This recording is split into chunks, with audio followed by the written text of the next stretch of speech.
నమస్కారం.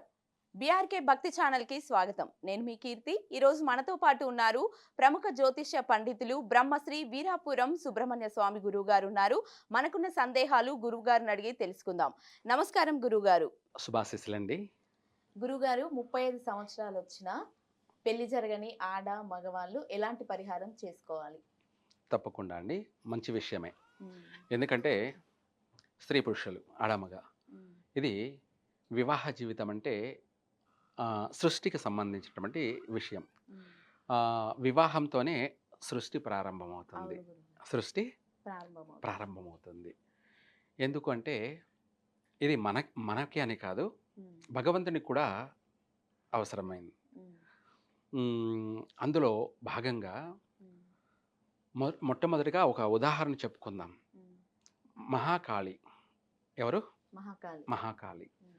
ఆ మహాకాళి బ్రహ్మ వచ్చేసి ఆమెను పుట్టించిన తర్వాత ఒక 5 మందిని చూపించి, వీళ్ళల్లో నీకు ఎవరు ఇష్టమైతే వాళ్ళని వివాహం చేసుకోమని చెప్పాడు. హ్మ్. ఆ 5 మందిలో మొదటిసారిగా తొలి చూపు. హ్మ్. తొలి చూపు అంటే శివుడినే చూసింది. హ్మ్. ఎవరు? మహాకా పార్వతి. మహాకాళి. పార్వతి మహాకాళి కాదు. పార్వతి కాదా? కాదు. అయ్యయ్యో! మహాకాళి. ఆ! ఆయన చూసి ఇష్టపడింది. ఆ! ఈమేమో అజానుబాహురాలు. హ్మ్. ఆయనేమో చిన్నగా. బాలశివుడు. ఆ! బాల శివుడు. ఈమ హ్మ్. భూమికి, ఆకాశానికి ఉంటుంది. హ్మ్. మహా అంటే ఏంటి? చెప్పలేనంత. లేనంత. అవును. కాళి అంటే నగ్నంగా ఉంటుంది. ఆహా! కాళి అంటే నగ్నంగా ఉంటుంది. మహా అంటే భూమికి, ఆకాశానికంటే చూడలేము ఆ రూపాన్ని. హ్మ్. మనము కలలో కనిపించినా కూడా భయపడతాం. హ్మ్. కలలో కనిపించినా భయపడతాం. Multi colours. మల్టీ కలర్స్ అంటే నలుపు లేదా సిమెంట్ వర్ణం ఇట్లా రకరకాల వర్ణాలతో కూడుకొని మారుతూ ఉంటుందన్నమాట. హ్మ్. అటువంటి ఒక భయంకరమైన రూపం కలిగినటువంటి స్త్రీ మహాకాళి. ఆమె ఆమె కూడా వివాహం చేసుకోవాలని కోరిక కలిగింది. హ్మ్. ఆ కలిగిన భాగంలోనే మొదటిసారిగా శివుడిని చూడడం అదే తొలి చూపు. హ్మ్. ఆ తొలి చూపులోనే ఆయన్ను ఇష్టపడింది. హ్మ్. అందుకనేసి ఆయన్నడిగింది. "నువ్వు నన్ను వివాహం చేసుకోమని" అడిగింది. హ్మ్. ఆయన ఆమెను చూడగానే భయపడిపోయాడు. హ్మ్. గడగడ వణుకుతున్నాడు. అయ్యో! ఎందుకంటే ఆమె రూపాన్ని చూడగానే భయం కలిగింది ఆయనకి. అప్పుడు చూసి ఆయన "నిన్ను నేను చేసుకోను" హ్మ్. అనని చెప్పి అన్నాడు. హ్మ్. అనగానే ఆమెకి కోపమొచ్చి ఆమెన కాలుతో ఎడం కాలుతో ఆ! తన్ని కింద పడేసి ఆయన తొక్కేసింది. ఆ! ఎదురుమ్మ పైన కాలు వేసి హ్మ్. త్రిశూలం తీసుకొని హ్మ్. చంపబోయింది. ఆ! అప్పుడు భయపడి "ఆగు ఆగు హ్మ్. నేను చేసుకుంటాను నిన్ను" ఆ! అనన్నాడు. ఆ! అంటే ఆగిపోయింది. హ్మ్. ఎందుకంటే ఆమెకిష్టం కాబట్టి. ఓకే. ఓకే గురుగారు. ఆమెన "మరి చేసుకుంటావా?" అని అడిగింది. "చేసుకుంటాను. కాకపోతే నాకు 3 కోరికలున్నాయి. హ్మ్. నువ్వు ఆ 3 కోరికలను తీరుస్తానంటే నేను వివాహం చేసుకుంటాను" హ్మ్. అనని చెప్పి హ్మ్. అడిగాడు. అయితే "నీకోసం ఏ కోరికైనా సరే, ఏదైనా సరే చేస్తాను హ్మ్. కోరుకోమన్నది." హ్మ్. కోరుకోమనగానే అయితే మొదటిగా నీ మూడో నేత్రం హ్మ్. ఏమిటి? మూడో నేత్రం. త్రినేత్రం. హ్మ్. ఆ మూడో నేత్రాన్ని, త్రినేత్రాన్ని నాకు ఇవ్వు అని హ్మ్. చెప్పానన్నాడు. హ్మ్. అదే మొదటి కట్న కానుక. ఓకే గురుగారు. ఆడపిల్లల నుంచి ఆశించేటువంటి మగవాళ్ళు ఆశించే కట్నాలు ఆ! మొదటి కట్నం ఆ! ఆమె కన్ను, మూడో కన్ను. ఆ హ్మ్. కన్ను ఇవ్వగానే హ్మ్. ఆమె కాస్త మహాకాళి కాస్త మామూలు కాళి అయిపోయింది. హ్మ్. మామూలు శివుడు కాస్త మహాశివుడైపోయాడు. హ్మ్. మహారుద్రుడు. హ్మ్. మహాశివుడు కాదు. మహారుద్రుడు. మహారుద్రుడు. మహారుద్రుడంటే ఈమె కంటే ఇంకా భయంకరమైన వాడైపోయాడు. హ్మ్. ఆ ఆ కన్ను మూడో కన్ను రుద్రనేత్రం. హ్మ్.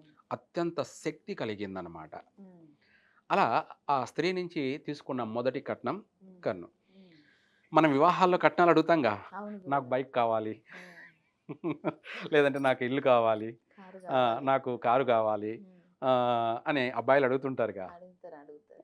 అలాగే అమ్మాయి గూడా అడుగుతుంది. హుహు. ఆ అమ్మాయి ఏమడుగుతుందంటే నగలు కావాలని అడుగుతుంది. అవును గురువు. అలాగే ఆమె నగలు ఏంటి అంటే హ్మ్. సర్పాలు. ఆ! ఆమె నగలు, సర్పాలు. ఆమె గాజులు, ఆమె మలత్రాడు, హ్మ్. ఆమెకు యజ్ఞోపవీతం, హ్మ్. ఆమె కాళ్ళ కంకణాలు హ్మ్. ఇవన్నీ గూడా సర్పాలేనన్నమాట. హ్మ్. ఆ సర్పాల్ని కట్నంగా ఇమ్మని అడిగాడు. అందులో భాగమే ఆయన మెడలో ఉన్నటువంటి వాసుకి సర్పం. హ్మ్. అది కూడా కట్నమే. అలా త్రిశూలము అన్నీ కూడా తీసేసుకున్నాడు. ఆమె ఖాళీ అయిపోయింది. హ్మ్. ఎవరు? మహాకాళి కాస్త మామూలు ఖాళీ అయిపోయింది. హ్మ్. ఇంగ ఆ తర్వాత వివాహం మూడో కోరిక వివాహం చేసుకోవాలిగా. అది ఏమిటి అంటే, నిన్ను ఈ రూపంలో చేసుకోలేను. నువ్వు ఒక అందమైన సుందరిలాగా జన్మిస్తే హ్మ్. అప్పుడు నేను నిన్ను చేసుకుంటాను హ్మ్. అని చెప్పి ఆయన కోరుకున్నాడు. ఓకే. అందమైన సుందరి. ఆ! అంటే చూడగానే నా నచ్చేలాగా. నా మతి నా నన్ను నేను మర్చిపోయేలా ఉండాలి హ్మ్. అని చెప్పేసి ఆయన కోరుకున్నాడు. కోరుకుంటే ఆయన కోరికే కాబట్టి, ఆమెకు కూడా ఇష్టమే కాబట్టి, అక్కడ ఆమె అంతరార్థమైపోయి దక్షునికి కూతురుగా దాక్షాయిని, హ్మ్. సతీదేవి ఓకే. ఆ! రెండో జన్మ. హ్మ్. అయితే ఆ జన్మలో ఇష్టపడినట్టుగానే చేసుకున్నది. కానీ మళ్ళీ ఆమె దహనమైపోయింది. హ్మ్. 3 నాళ్ళ ముచ్చట. ఏమిటి? 3 నాళ్ళ ముచ్చట. ముచ్చట. హ్మ్. వివాహం అయితే చేసుకున్నది. ఆ తర్వాత 3 నాళ్ళ ముచ్చట కింద ఆమె అగ్నికి జరుగుతున్న హోమం, ఈ భూమి మీద మొట్టమొదటి హోమం దక్షయజ్ఞం. ఆ హోమంలో పడి ఆమె ఆహుతైపోయింది. తర్వాత అక్కడ అంతరార్థమైపోయి మళ్ళీ మూడో జన్మ పర్వతరాజు కూతురుగా పార్వతీదేవిగా జన్మించింది. హ్మ్. అట్లాగా ఇప్పుడేంట్రా అంటే మన వివాహం అనేది ప్రతి ఒక్కరి యొక్క ఇష్టం. హ్మ్. అదే సృష్టి. హ్మ్. ఇది దేవుడికే తప్పలేదని మనం చెప్పుకోవడం హ్మ్. మొత్తం మీద. అయితే ఏది ఏమైనా కూడా పూర్వం అంతా బాల్య వివాహం చేసేవాళ్ళు. అవును గురు. అప్పుడు బాగుండేటివి. హ్మ్. ఇప్పుడు ఏమిట్రా అంటే అన్నట్టుగా 35 ఏండ్లే కాదు. హ్మ్. 40 ఏండ్లు, 50 ఏండ్లకి వచ్చిన వాళ్ళున్నారు. హ్మ్. అయితే ఓవరాల్‌గా ఎక్కువ శాతము ఆడవాళ్ళైనా, మగవాళ్ళైనా 30-40 లోపు హ్మ్. చేసుకుంటున్నారు. 30, 35 హ్మ్. ఎక్కువగా ఆ టైంలో అవుతున్నాయి. ఎందుకు అవుతున్నాయంటే వాళ్ళ జాతకాల్లో ఉన్నటువంటి తలరాతలు హ్మ్.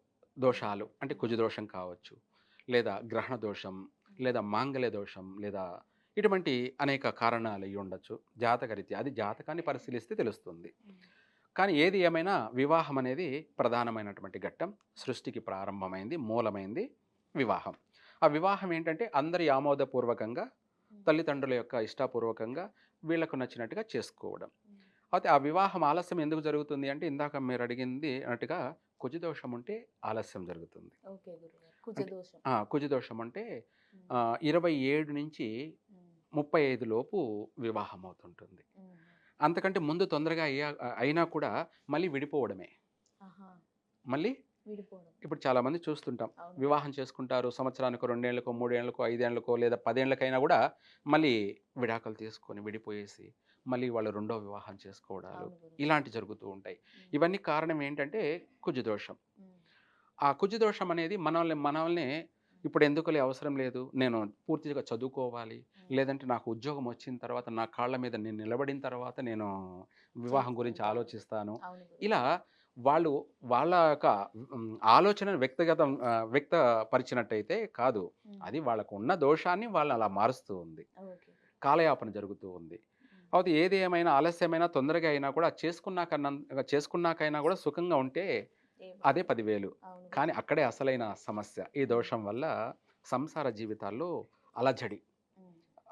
భార్యాభర్తలు ఒకరినొకరు కీచులాట, గొడవలు పడడం, హ్మ్. తర్వాత తరచూ ఎడబాట్లు జరగడం, హ్మ్. ఒకరిని ఒప్పుకోకపోవడం, లేదంటే ఎక్కువ మాట్లాడితే విడిపోవడాలు ఇలాంటివన్నీ కూడా జరుగుతూ ఉన్నాయి. హ్మ్. కానీ ఏది ఏమైనా మనకు అన్ని విధాల మంచి జరగాలి అంటే హ్మ్. ముందుగా కుజదోషానికి సంబంధించి మన జాతకాన్ని చూపించుకొని హ్మ్. దానికి తగినటువంటి పరిష్కారం ఏదైతే ఉందో, హ్మ్. డబ్బు ఖర్చు లేని పరిష్కారము ఉంటుంది. హ్మ్. లేదు ఆ స్థాయిని బట్టి ఇప్పుడు సూర్యుడు ఉదయం 6 గంటలకి సూర్యుడే.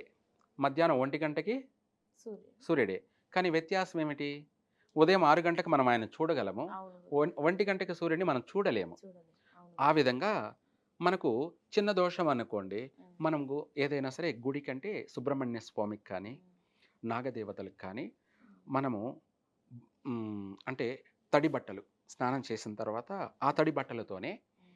వాళ్ళకు 108 ప్రదక్షిణలు హ్మ్. చేస్తూ, ఆ చేసేటప్పుడు ఈ మంత్రాన్ని పఠిస్తూ హ్మ్. ఓం గౌరీ, గాంధారి, హ్మ్. చాండాలి, హ్మ్. మాతాంగి, హరిమాయో హ్మ్. స్వాహ అని ఈ మంత్రాన్ని పఠిస్తూ ఆహ్, నాగదేవతలకి లేదా సుబ్రహ్మణ్య స్వామికి 108 ప్రదక్షిణలు చేసినట్టయితే హ్మ్. 100% కాదు 1000% అయినా సరే హ్మ్. వాళ్ళు ఆ 108 రోజులు ఈ ప్రదక్షిణ పూర్తి చేయాలి.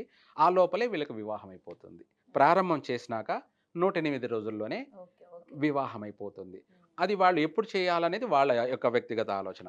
20 సంవత్సరాల్లోనే చేసుకోవడమా? లేదు వివాహ ప్రయత్నాలు చేస్తుంటే తొలి లేదా మలి. తొలి, మలి అంటే మొదటి పెళ్లి చూపులు కానీ, లేదంటే రెండో పెళ్లి చూపుల్లో గానీ అయిపోవాలి. ఇంకా మనం పదుల కొద్దీ, వందల కొద్దీ సంబంధాలు చూస్తున్నామంటే మనలో లోపముంది. ఏదో లోపముంది. ఆ లోపాన్ని మనం పరిష్కారం చేసుకుంటే సమయానుకూలంగా వివాహమవుతుంది. ఇందాక చెప్పినట్టు ఈ మంత్రాన్ని పఠిస్తూ సాయంత్ర సమయంలోనైనా సరే, లేదంటే సూర్యుడు ఉదయించక ముందే కానీ, ఇలా ఈ మంత్రాన్ని పఠిస్తూ 108 సార్లు చేస్తూ 108 రోజులు చేసినట్టయితే వాళ్ళకి ఎటువంటి దోషాలైనా కూడా వైదొలిగిపోయి ఏ సమయంలో చేయాలంటారు? ఉదయమా, ఉదయం బ్రహ్మ ముహూర్తం. బ్రహ్మముహూర్తం. బ్రహ్మ ముహూర్తంలోనే ఉదయం 5 నుంచి 108 రోజులు బ్రహ్మముహూర్తంలో. 4 నుంచి 6 వరకు. ఒకవేళ కొంతమందికి ఆ సమయంలో కుదరకపోతే, అంటే ఏదైనా జాబులు చేసుకుంటూ, డ్యూటీలు చేసుకుంటూ, రాత్రి ఎక్కువ టైం అనేది వాళ్ళకు వీలు కాని పక్షాన సాయంత్రం అన్నా చేసుకోవచ్చు. సాయంత్రం కూడా 5 నుంచి 7 వరకు గోధూళి సమయం. అంటే ఇది లక్ష్మీ సంచార సమయం. ఆ సమయంలో చేసిన ఆ 108 రోజుల్లోపే వీళ్ళకు వివాహం జరిగి తీరుతుంది. ఏ శాంతులు అక్కర్లేదు. చేసుకున్నట్టయితే 100% కాదు, 1000% కూడా జరిగే తీరుతుంది. ఆ ప్రారంభం చేసినాక 108 రోజుల్లోపే వివాహం అయిపోతుంది. చక్కగా కలిసొస్తుంది. ఓకే గురుగారు. చాలా చక్కగా వివరించారు. ధన్యవాదాలు గురువుగారు. సర్వే జన సుఖినో భవంతు.